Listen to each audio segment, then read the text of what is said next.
University మంచి భవిష్యత్తు కోసం తెలుగు విద్యార్థులు ఇష్టపడే university. Call 9059052378 9059052379.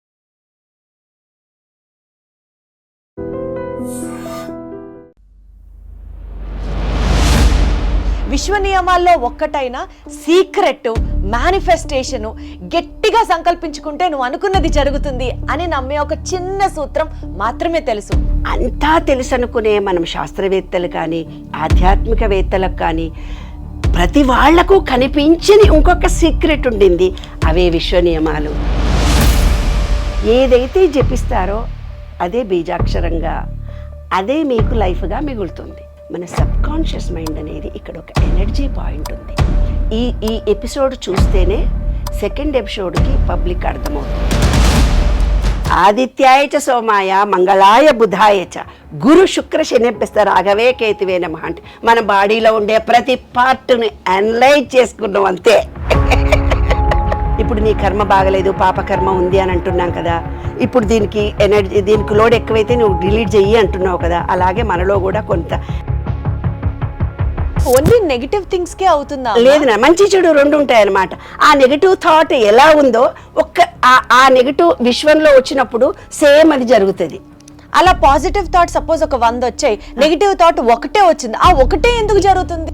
Sub conscious mind లో నీకు ఫీలింగ్ ఉందంటే జరిగిపోతుంది. ఫీలింగ్ తో ఇచ్చావు నువ్వు దాన్ని. తెలుసుకున్నారు. ఇప్పుడు 60 ఏళ్లలో హ్యాపీగా ఉన్నాను, సంతోషంగా wonderful. That is the spirit. మనమందరం కూడా అదే వైబ్రేషన్ కి వెళ్దాం. చెప్పాలంటే చాలా సీక్రెట్లీ చెప్పొచ్చు. ప్రతి వాళ్ళకి ఈ సబ్జెక్టుని ఇవ్వాలి. అదే అందుకోసమే నేను జన్మించాను. అదే నా జీవిత అన్వేషణలో ఫలితం.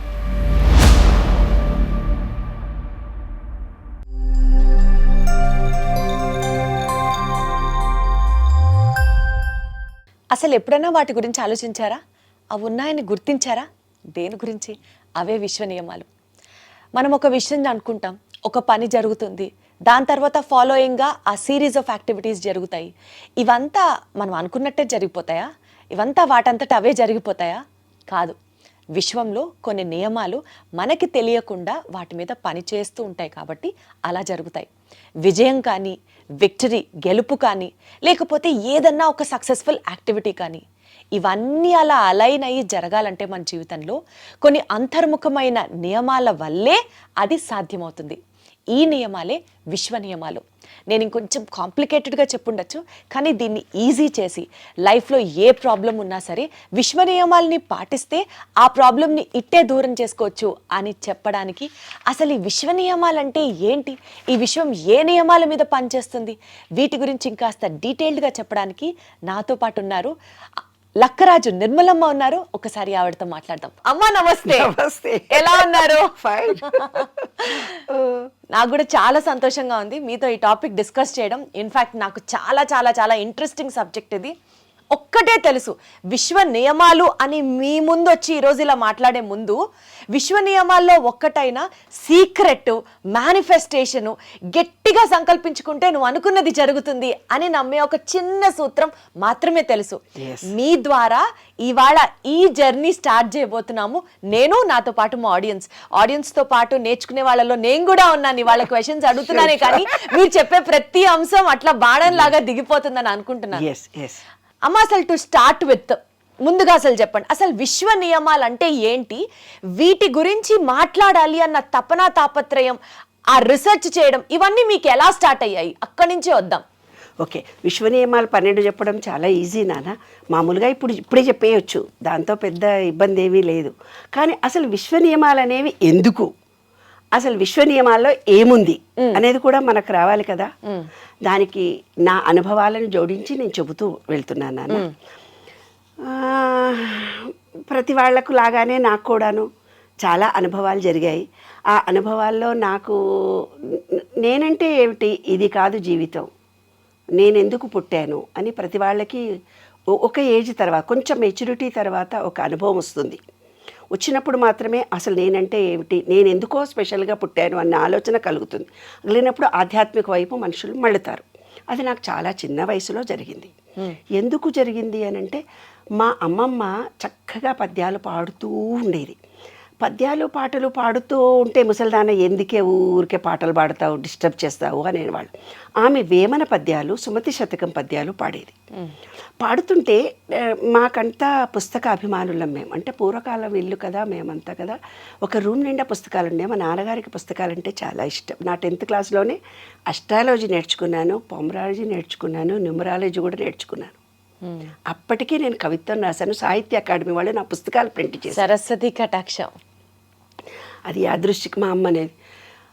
శిష్టా లక్ష్మీనారాయణ అని మా గురువు గారు, పాలెంలో లెక్చరర్, బోస్ అండ్ బ్రదర్స్, ఇప్పుడు ఆక్స్ఫర్డ్ డిక్షనరీ రాశారు ఆయన. ఆయన ఒక రోజు నేను 8th క్లాస్లో స్పీచ్ ఇస్తుంటే, నాకు ఈ అమ్మాయిని ఇవ్వండి, నేను మోల్డ్ చేసుకుంటాను, షీ హ్యావ్ సంథింగ్ స్పెషల్ అని అన్నాడు.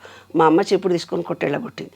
అసలే దాని మాట మాట్లాడుతుంటే నా బొంద నాకు ఒక్క ముట్టకు అర్థం కాదు, వాళ్ళ నాన్నకు మాత్రమే అర్థమవుతుంది, ఇదేదో సన్యాసుల్లో పోతుంది, లాభం లేదు అని తిట్టి పంపించేసింది. అలాగా రూరల్ నాన్న మాది.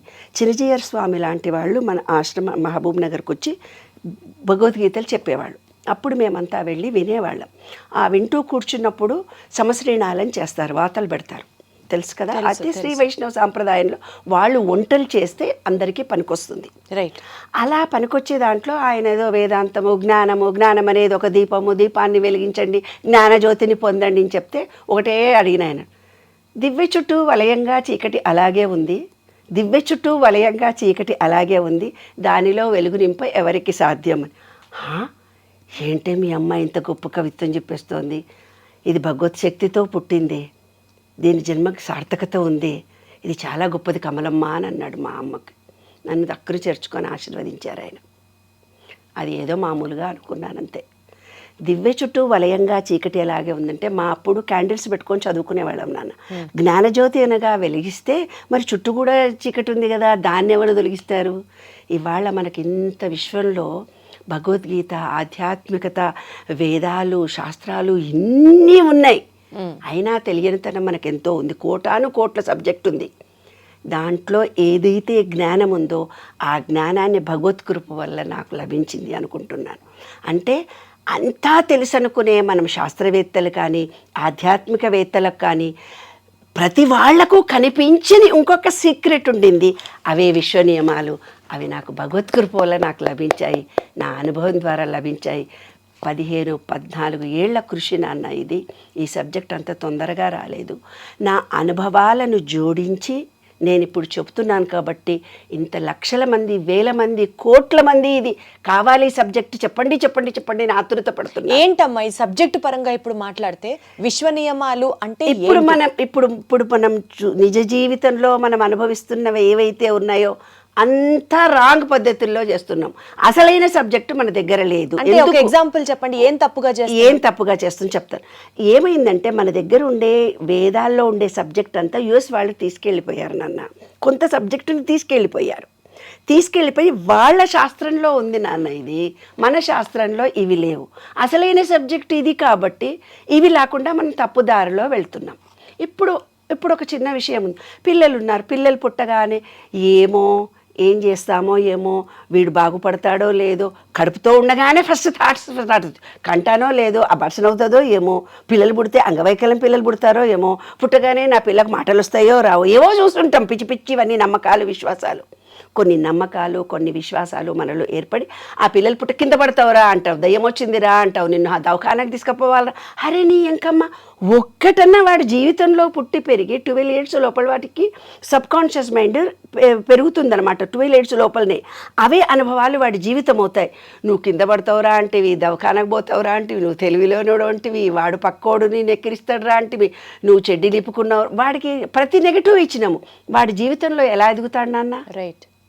అంటే మన ఆలోచన మాటనే కాదు, ఆలోచన కూడా ఒక వైబ్రేషన్ ఉంది. ఒక బీజాక్షరము అంటే ఏంటి నాన్న బంగారు తల్లి? బీజాక్షరము అంటే జపించడము అంటే ఏమిటి? నాకు బీపీ ఉంది, షుగర్ ఉంది, కంట్రోల్ కాదు, నాకు నడుము నొప్పి ఉంది, వాకుట్లుంది, నా మగుడు నన్ను సతాయిస్తాడు, 24 గంటలు ఇవే జపం చేస్తున్నారు. కాబట్టి వాళ్ళకి అదే జీవితం. కొంతమంది మాకు డబ్బులు లేవు అని చెప్పిస్తున్నారు. కొంతమంది మాకు ఆరోగ్యం బాగలేదు. ఏదైతే జపిస్తారో అదే బీజాక్షరంగా, అదే మీకు లైఫ్గా మిగులుతుంది. ఈ చిన్న విషయమే మనం తెలుసుకోలేక అనామకంగా ఉన్నాము. కాబట్టే నేను విశ్వ నియమాలను రాయడం జరిగింది, దీని మీద కృషి చేయడం జరిగింది. అయితే ఇంతమందిని ఎలా ఆకర్షిస్తుంది? నేను చిన్నప్పుడు నేను చెప్పాను ఇందాక, మా అమ్మమ్మ పద్యాలు చదివేది. ఈరోజు వందలు వేలు కోట్ల మంది పుస్తకాలు రాస్తున్నారు కదా, ఇన్ని